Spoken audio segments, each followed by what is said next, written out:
Mau doa model apa lagi kita yang belum kita pakai untuk doakan negara ini? Betul nggak? Kenapa transformasi yang mengeluarkan dana miliaran rupiah di 2005 lalu hasilnya Indonesia semakin terpuruk seperti ini? Karena kita salah berdoa. Sekarang kita harus mengerti. Ayat terakhir, Wahyu 20. Maaf, 19-nya saya belum selesai. Ayat 16 saya ulangi lagi, pasal 19 sebelum saya, ayat 20. Bertahun-tahun saya terganggu dengan kata ini. Dan pada jubahnya dan pahanya tertulis suatu nama. Saya itu tertawa. Pangkat atau nama kalau di baju itu wajar. Betul tidak saudara? Karena di situ. Tapi di pupu ini loh, di paha dan nama ini ngapain saya pikir begitu? Tato, ngawur rasa tato. Saudara dengarkan ini. Setelah Roh Kudus membukakan rahasia Efesus 1 ayat 22 yang mengatakan segala sesuatu telah diletakkannya di bawah kaki Kristus, saya baru mengerti. Ayo kita pakai yang belajar bela diri. Sekuat-kuatnya betis nggak akan kuat kalau pahanya nggak kuat. Betul? Yang belajar bela diri akan tahu. Bukan betis, paha ini yang nomor satu. Mengapa di paha Yesus ada pangkat? Bukan cuma di bajunya saja. Mengapa di pahanya? Jadi di paha Yesus. Karena kakinya diberi kuasa untuk menginjak segala sesuatu tadi. Amin kan? Saudara, ini sangat hebat. Ini sangat luar biasa. Maka itu setan tetap merajalela. Karena mereka tahu kita nggak bisa bersatu. Percuma kita doa keliling, doa jalan, doa malam, doa apa, percuma. Sebab kita nggak berdoa untuk satu atas satu nama. Kita berdoa untuk nama kelompok. Nggak ada kesatuan di antara kita. Ayat terakhir Wahyu 20 ayat 4. Judulnya apa? Kerajaan 1000 tahun.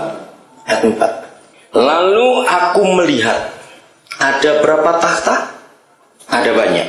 Oke, ayat 4 Wahyu 20. Sudah, saya ulangi lagi. Lalu aku melihat berapa takhta? Banyak, sudah. Dan orang-orang yang duduk di atasnya. Kepada mereka diserahkan apa? Kuasa untuk apa? Menghakimi. Gabungkan dengan pasal 11 ayat 4 kitab Yesaya tadi. Yesus Raja Damai datang untuk menghakimi. Ternyata dia membagi kuasa dengan gerejanya. Amin.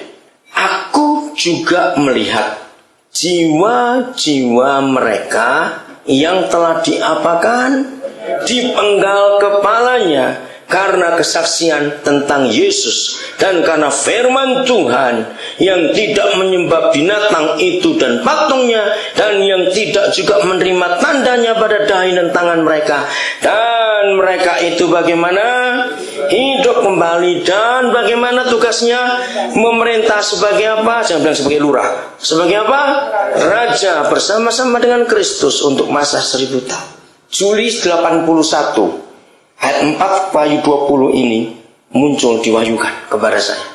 Saya ingat betul, saya kaget waktu itu Juli 81. Pembahasannya adalah kalau ini berkata martir yang boleh duduk di takhta-takhta itu, maka martir yang lain akan protes. Kenapa protes? Sebab martir-martir yang lain gak cuma dipenggal kepala.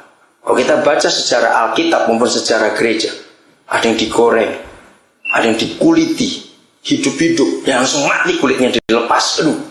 Ada yang ditarik dengan 4 ekor kuda, kaki tangan diikat, lepas badannya, ngeri. Ada yang ditombak, digantung, dan macam-macam. Ternyata kata yang dipenggal kepalanya itu tidak berurusan dengan martir. Tapi ini bicara soal pernikahan, saudara. Hubungannya masih pada perkawinan anak domba. Mengapa hukum pernikahan surgawi? Perempuan yang menikah harus potong kepala. Laki-laki yang menikah harus potong tubuh. Betul? Lalu kepala si istri dan tubuh si suami yang dikubur, maka hiduplah satu orang baru. Kepalanya adalah suami, tubuhnya adalah istri. Ngerti sekarang?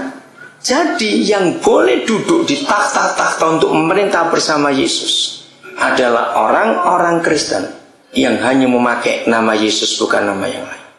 Nanti pulang di ayat 9 ayat 19, saudara baca. Ada kalimat berbunyi, berbahagialah orang yang diundang ke perjamuan kawin anak domba.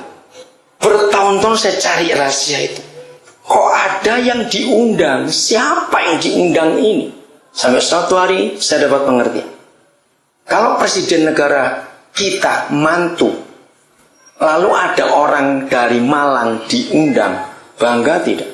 Karena nggak mungkin presiden undang se-Indonesia. Mau taruh di mana? Bangga. Tapi dengar, siapa lebih bangga? Jadi mantunya atau jadi undangannya? Cepat jawab. Ya jadi mantunya dong. Nah, saya tanya, yang diundang ini siapa Tuhan? Saya sih nggak mau jadi undangan. Saya akan berusaha jadi mempelai. Betul nggak saudara?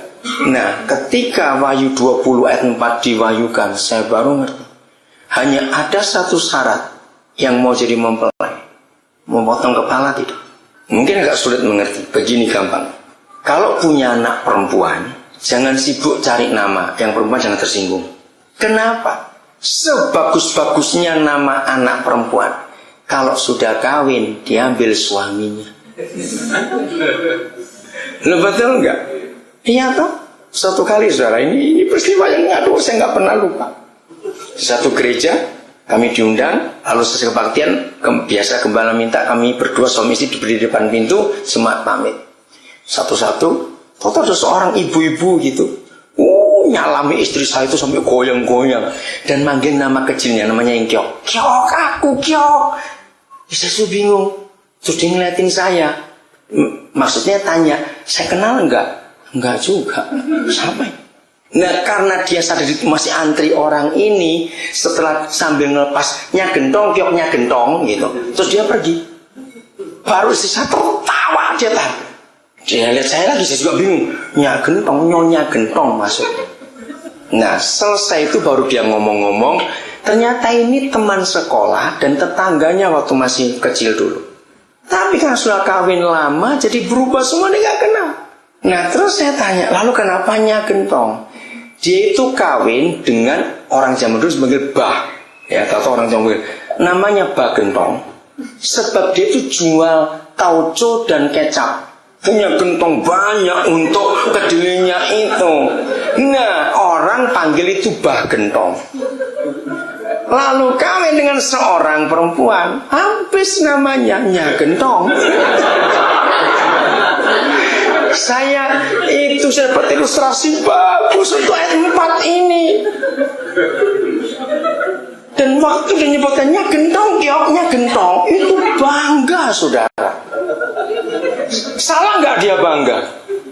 Tidak, itu suaminya kok. Justru salah kok dia malu disebut nama suaminya.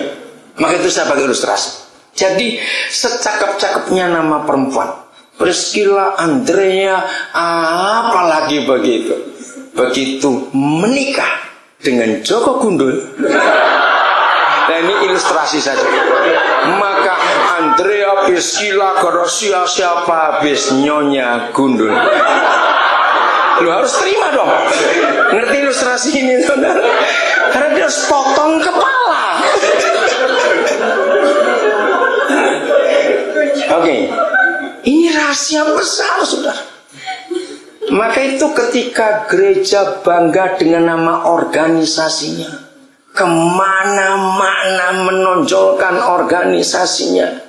Aku gereja ini, aku gereja itu, ribut sendiri. Itu perselingkuhan. Maaf, ada Pak Andi, saya Andi Asikin ya, nama lengkapnya. Oke. Dan ada Ibu Evi Asikin.